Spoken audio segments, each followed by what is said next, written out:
اللهم صل على محمد وآل محمد.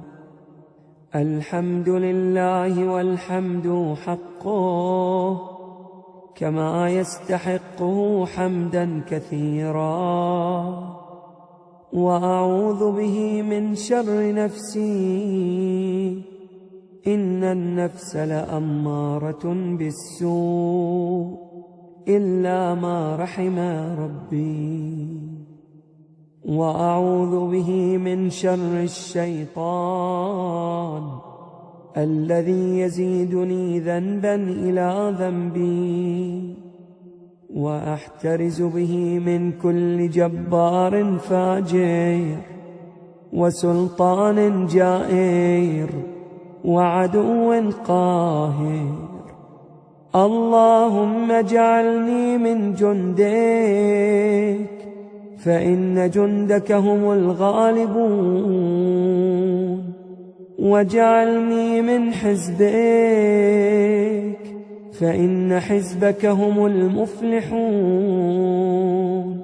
واجعلني من أوليائك، فإن أولياءك لا خوف عليهم ولا هم يحزنون.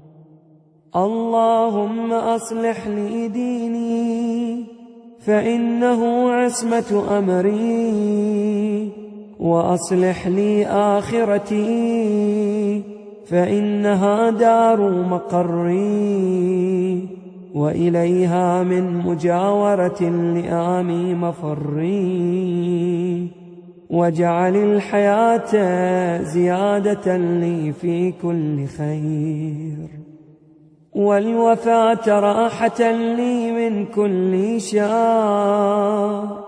اللهم صل على محمد خاتم النبيين وتمام عدة المرسلين، وعلى آله الطيبين الطاهرين وأصحابه المنتجبين.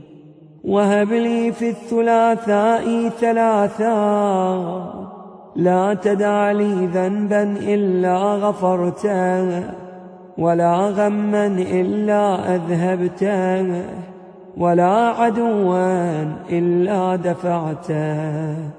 ببسم الله خير الأسماء، بسم الله رب الأرض والسماء، أستدفع كل مكروه أوله سخطه، وأستجلب كل محبوب أوله رضاه، فاختم لي منك بالغفران يا ولي الإحسان.